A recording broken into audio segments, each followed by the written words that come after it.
হাত পাখা চলে ধীরে, গরম পালায় দূরে, হাওয়া আসে শোঁ শোঁ করে, হাসি ফোটে মুখ ভরে। নমস্কার সুপ্রিয় দর্শক, কেমন আছেন সবাই? চিত্রায়ণ আর্টের পক্ষ থেকে নতুন আরেকটি ভিডিওতে আপনাদের সকলকে স্বাগত জানাই। আজকে হাত পাখা আঁকার পালা।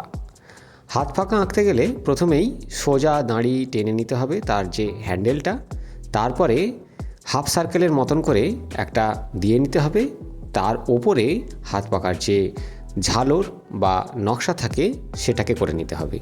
এরপরে হচ্ছে ভেতরের কাজ।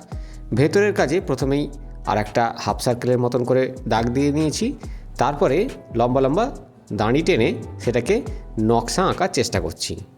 এইভাবে তোমরা নকশা করতে পারো অথবা নিজেদের পছন্দ মতো অন্য ধরনের নকশা করতে পারো। এই রকম ভেতরে আরেকটু কাজ বেশি দিলে দেখতে আরও ভালো লাগবে। তোমরা তোমাদের পছন্দ মতো যে কোনো আলপনা বা নকশা এর মধ্যে অ্যাপ্লাই করতে পারো। এইগুলো দেখে দেখে তোমরা প্র্যাকটিস করো, খুব ইজি এবং সহজেই এটা তোমাদের উপযোগী করে দেওয়া হচ্ছে। এরকম আরও ভিডিও পেতে চাইলে আমাদের চ্যানেলটি সাবস্ক্রাইব করে আমাদের পাশে থাকো। টাটা।